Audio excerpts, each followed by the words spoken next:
Apple just came out with a new operating system, iOS 26.5. And while I do recommend everybody install that latest update, there's certain things that you need to do beforehand to help protect your phone, make sure there aren't any issues throughout that process, and make sure it is a successful update throughout that process. I'll show you exactly what to do. First, tap on the Settings app on your iPhone.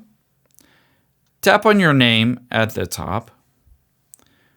Tap on iCloud midway down. Scroll down, tap on iCloud Backup. And then tap on Backup Now. We're going to back up everything on your phone just in case the process of updating your phone causes some kind of corruption or bug and you lose everything. You don't necessarily want to lose everything, so just make sure everything is backed up to the cloud. The next thing we're going to do after it's done backing up is tap the back arrow at the top left, tap the back arrow again, and tap the back arrow again. Scroll down, tap on General midway down, and then tap on Software Update. We're going to check to see this software update and how large it is, because sometimes these updates can be really substantial. You can see in this case, iOS 26.5 takes up over 13 gigabytes worth of data. Now, a lot of times people don't have that much space on their phone. So let's check how much space is on your phone, and I'm going to show you what to do if you don't have enough space. Tap the back arrow at the top left. Tap on iPhone storage midway down.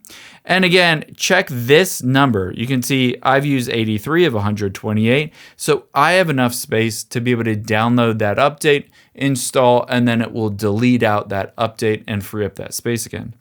If you don't have enough space on here, you can go through and on any apps that are taking up lots of space, you can just offload the app temporarily while you basically download the new update and then reinstall them after the fact.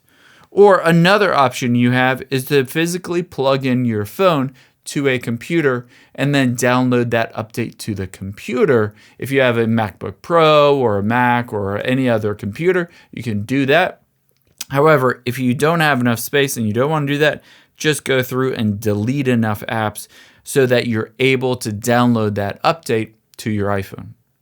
The next thing we're going to do is go back to Software Update here, and you need a couple things. One, at the top right, check your battery life. You need 50% or more battery to be able to fully update without your phone dying in the middle of the process. So if you don't have 50%, just charge your phone.